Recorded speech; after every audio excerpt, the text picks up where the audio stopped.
बहादुरपुरा गांव में रमेश नाम का एक आदमी अपने पत्नी विमला के साथ रहता था। वो एक कबाब पराठे का ठेला चलाता है और उसी ठेले से अपने परिवार की रोजी रोटी कमाता था। रमेश और विमला का एक बेटा होता है जिसका नाम मुन्ना था। एक दिन मुन्ना अपने दोस्तों के साथ खेल रहा होता है। तभी कुछ बच्चे मुन्ना को चिढ़ाते हुए बोलते हैं, अरे देखो देखो, मुन्ना आ गया, मुन्ना आ गया। दोस्तों, मुन्ना कहाँ से आया है? कूड़े के ढेर से। मुन्ना को उन बच्चों का उसको ताना देना बहुत बुरा लगता है। वो घर आकर विमला से पूछता है, माँ, मुझे ये बताओ कि गांव के सारे बच्चे मुझे तू कूड़े के ढेर से आया है ये क्यों बोलते हैं? अरे लल्ला, वो सब तो पागल बच्चे हैं। तू उनका कहाँ क्यों बुरा मान रहा है? तू ना अपना अकेले खेला कर, और अगर अकेले नहीं खेलता तो अपने बाबूजी के साथ चला जाया कर। मुन्ना को जब ये पता चलता है कि वो अपने बाबूजी के साथ काम करने जा सकता है तो वो बहुत खुश हो जाता है। अगले दिन से ही मुन्ना अपने बाबूजी के साथ ठेला लेकर जाने लगा, जिसकी वजह से वो दोनों बहुत खुशी से साथ मिलकर काम करते थे। लेकिन तभी विमला को कहीं से पता चल जाता है कि सुनीता के बेटे ने ही मुन्ना को कूड़े के ढेर वाली बात बोली थी। देख रे सुनीता, मुझे पता है तू ही अपने बच्चों को ये सब उल्टा सीधा सिखाती है। अगर दोबारा उसने मुन्ना को कुछ बोला तो मैं तेरे बेटे की टांगे तोड़ दूंगी। हाय रे विमला, तू मेरे बेटे की टांगे तोड़ेगी तो क्या मैं चुप बैठ के देखूंगी? मैं तेरा सर फोड़ दूंगी।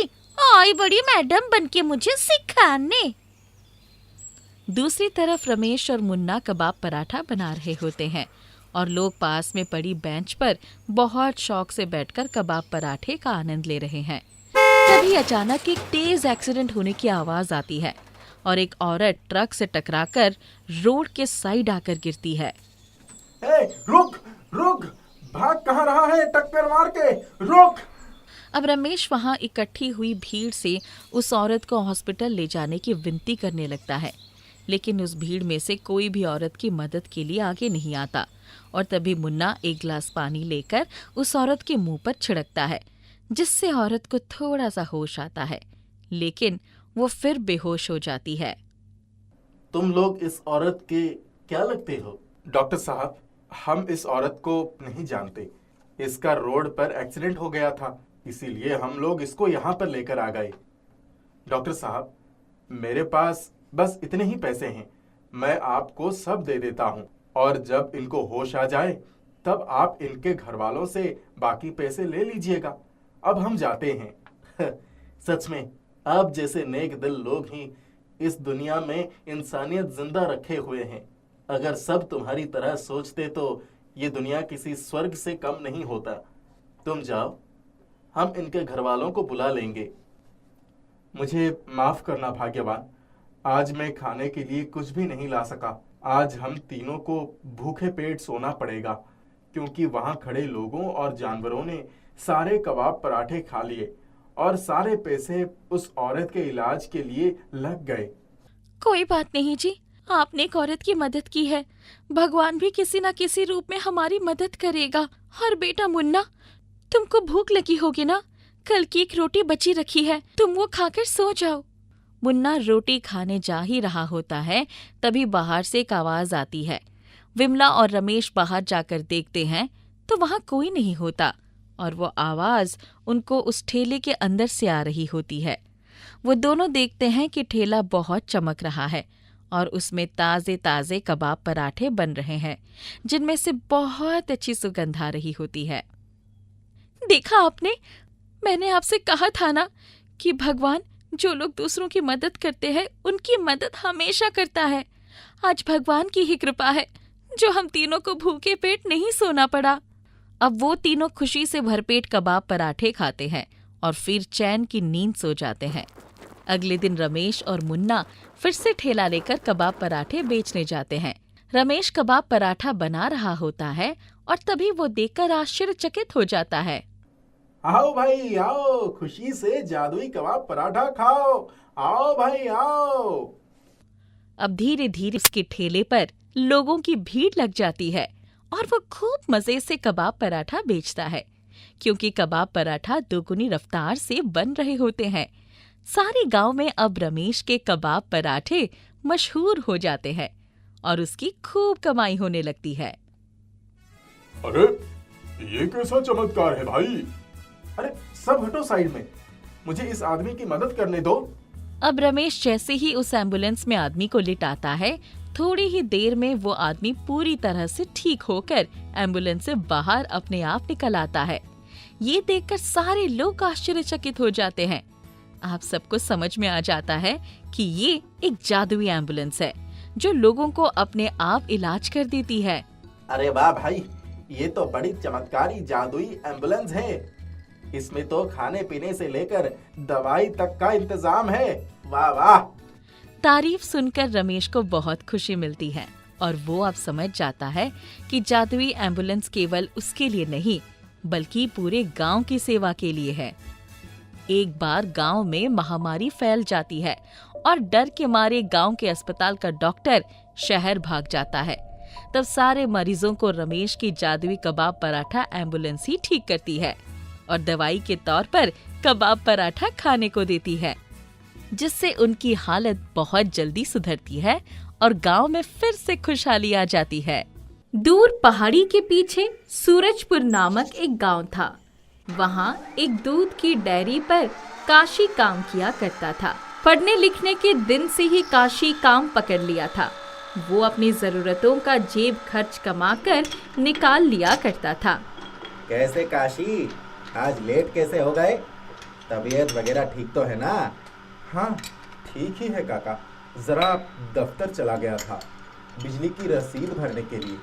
अच्छा ठीक है, कोई बात नहीं। चलो अब जल्दी से ये फटे हुए दूध का पनीर बना दो। ठीक है काका, अभी जा रहा हूँ बनाने। काशी अपने काम में भी होनहार था। जो भी काम उसे मिलता था उसे वो मन से पूरा करता था। रोजाना की तरह काशी आज भी काम खत्म करके रात 8 बजे अपने घर की तरफ जा रहा था।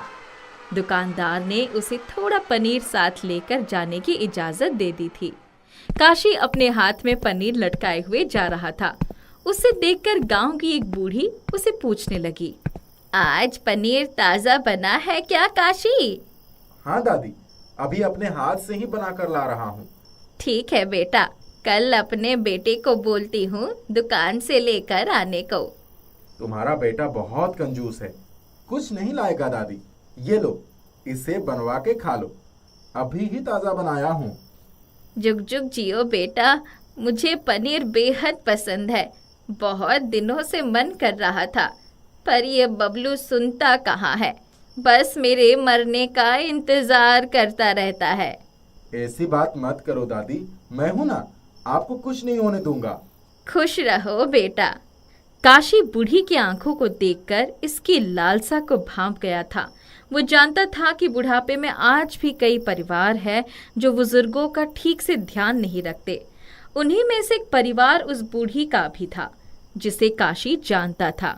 कहते हैं परोपकार कभी खाली नहीं जाता। काशी बूढ़ी को पनीर देखकर जैसे ही आगे बढ़ता है, तब तक भगवान प्रकट होते हैं। कौन हो आप? ऐसे अचानक से मेरे सामने कहाँ से आ गए? खुश रहो काशी बेटा, तुम्हारी और बूढ़ी काकी की बात सुन रहा था। उस वक्त तुम्हारा परोपकार देखकर तुम्हें आशीर्वाद देने यहाँ आ गया। पर आप हैं कौन प्रभु? रोज मंदिर जाकर जिन्हें तुम पूछते हो, मैं उन्हीं में से एक हूँ। क्या आप भगवान हैं? मैं तो खुद को केवल सृष्टा बनाने वाला एक अभियंता मानता हूँ, पर तुम ऐसा बोल सकते हो कि मैं ही भगवान हूँ। मुझे माफ कर दीजिए प्रभु, मैं आपको पहचान नहीं पाया। वरदान मांगो काशी, क्या चाहिए? वरदान में अगर आप मुझे कुछ देना ही चाहते हैं तो प्रभु, मेरे हाथ से जो पनीर वो बूढ़ी दादी ली है उसमें जादू कर दीजिए। कैसा जादू? भगवान उस बूढ़ी दादी के बेटे और बहू का ख्याल नहीं रखते। आज जो पनीर दिया हूँ वो केवल थोड़ा सा था, वो भी उसके बेटे और बहू खा जाएंगे। क्योंकि दादी को वो लोग खुद के लिए बनाने नहीं देंगे। तो इसमें मैं क्या जादू करूं तुम्हारे लिए, बताओ। भगवान, उस पनीर को कुछ ऐसा जादू बना दीजिए कि जब भी उसके घर वाले खाएं उनमें ममता जाग जाए। वाह बच्चे, तुम अपने लिए भी तो कुछ मांग सकते थे। भगवान, मेरी जरूरत मेरे दुकानदार काका पूरा कर ही देते हैं। जाओ बच्चे, तुम्हें ये आशीर्वाद देता हूं कि केवल बूढ़ी का ही नहीं, तुम्हारे हाथों से बना हर पनीर जादुई होगा।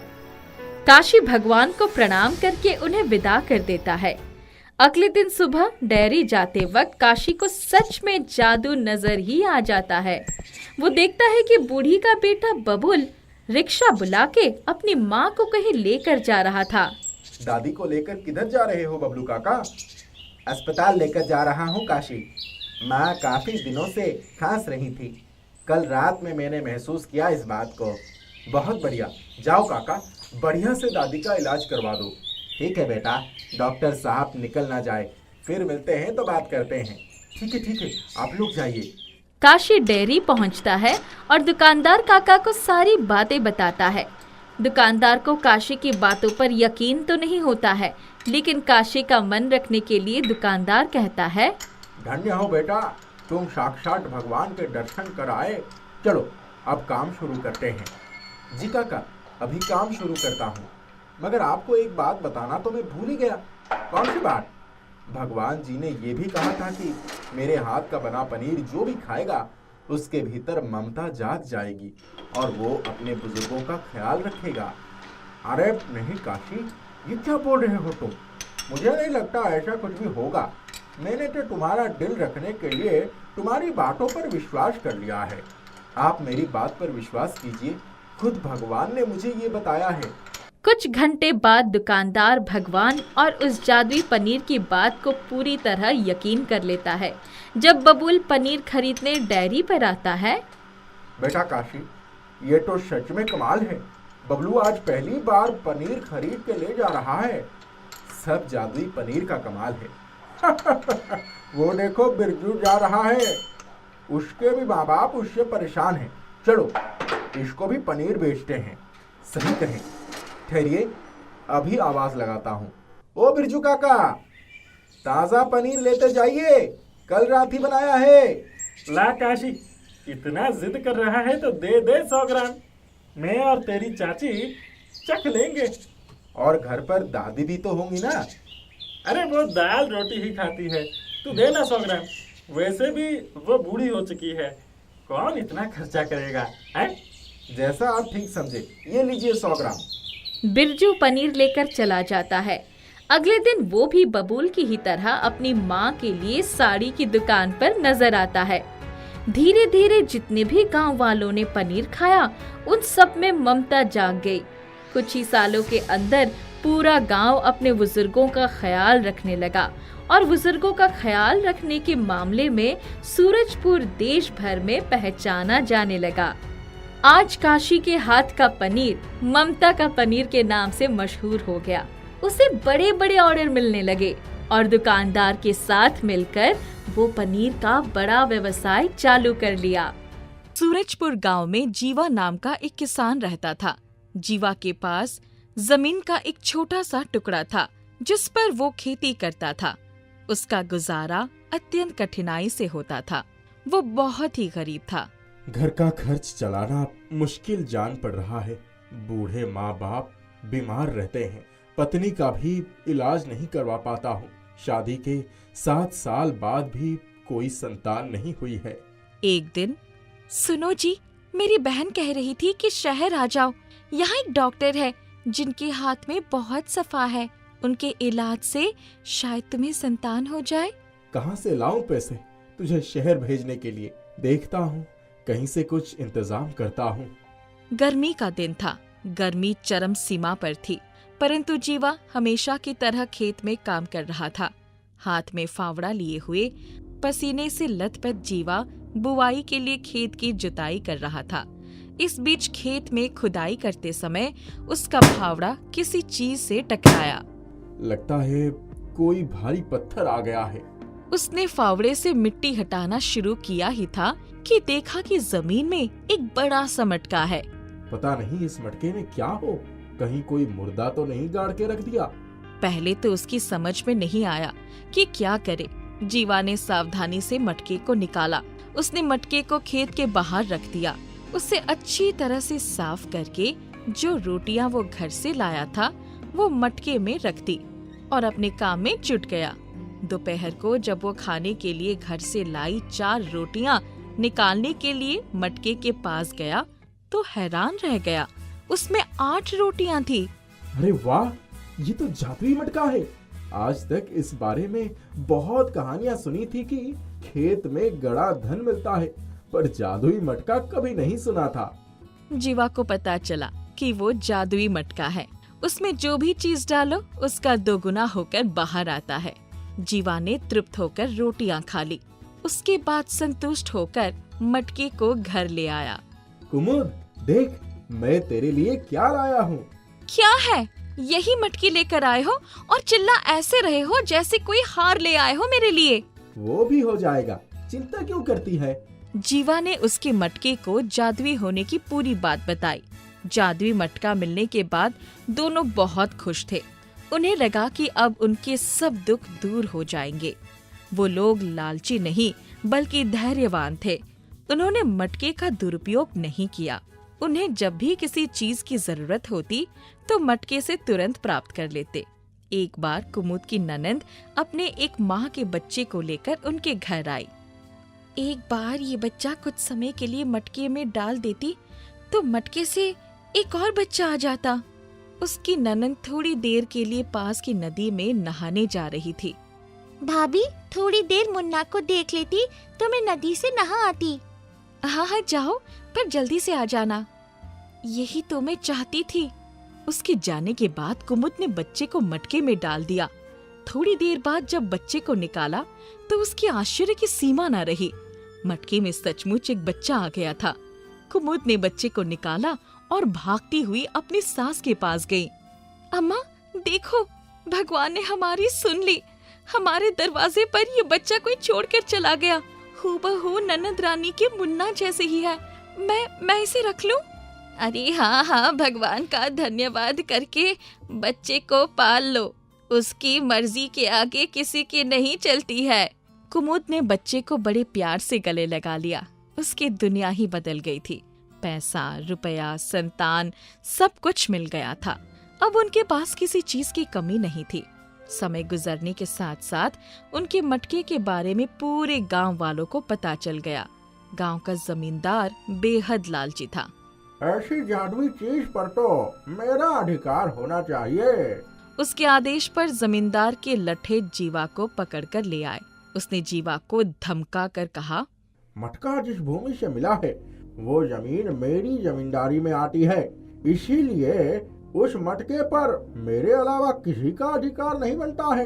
ये ठीक है हुजूर की ये भूमि आपकी जमींदारी पर आती है, पर मटका जिस खेत से मिला है उस पर जमीन तो मेरी है, अतः इस मटके पर मेरा अधिकार बनता है। जीवा गिड़गिड़ाया, लेकिन जमींदार ने बहुत डरा धमका कर मटका उससे ले लिया। जमींदार तो जमींदार ही था। मटका पाकर जमींदार बहुत खुश हुआ, मगर जीवा और उसकी पत्नी कुमुद का रो रो कर बुरा हाल था। जमींदार की अब चांदी हो गई। वो जो चाहता मटके में डालता और उसे दुगना पाकर खुश हो जाता। कुछ लोगों ने जादुई मटके की खबर मंत्री जी के पास पहुंचा दी। पहले तो उसे विश्वास नहीं हुआ, फिर उसने अपने विश्वस्त सेवक को मटके की सच्चाई परखने के लिए भेजा। वहाँ उसने मटके का जादू देखा तो वो मंत्री के पास जाकर सारी सच्चाई बता दी। हुजूर, उस जादुई मटके का मालिक तो आपको ही देना चाहिए। उस जमींदार के पास उसका क्या काम? मंत्री ने जमींदार को बुलाया, फिर उसे डराते हुए कहा, हमें पता चला है कि तुम्हारे पास एक जादुई मटका है, उसे तुरंत हमारे हवाले कर दो। जादुई मटकी को हाथ से निकलते हुए देखकर जमींदार की हालत खराब हो गई। उसने मंत्री से बहुत विनती की, पर मंत्री नहीं माना। मटका पाकर मंत्री मतवाला हो गया। विरोधियों को ये अच्छा मौका मिल गया। उन्होंने मटके के साथ साथ मंत्री के निकम्मेपन की खबर भी राजा तक पहुंचा दी। मटके की बात सुनकर राजा अधीर हो उठा। उसने तुरंत मंत्री को बुला भेजा। देश की सारी जमीन राजा की होती है, इसीलिए जादुई मटके पर भी उसी का हक है। मंत्री ने बिना देरी किए मटका राजा को दे दिया। जादुई मटके को पाकर राजा प्रसन्न हो गया। सबसे पहले राजा ने जादुई मटके की मदद से अपने खजाने की वृद्धि की। इस मटके की सुरक्षा अति आवश्यक है। उसने मटके की सुरक्षा बढ़ा दी। कोई मटके तक पहुंच नहीं सकता था। राजा हर कीमत पर उस मटके को अपने साथ रखना चाहता था। राजा ने सोचा कि इसका रहस्य ज्ञात करना चाहिए कि आखिर इस मटके में क्या है। ये जानने के लिए राजा उसमें प्रवेश कर बैठा। जब बाहर निकला तो उसके पीछे पीछे दूसरा राजा भी बाहर निकला। असली राजा का कुछ पता नहीं चलता था।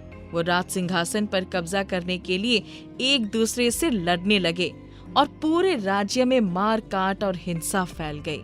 जीवा ने ये सुना तो उसे बहुत दुख हुआ।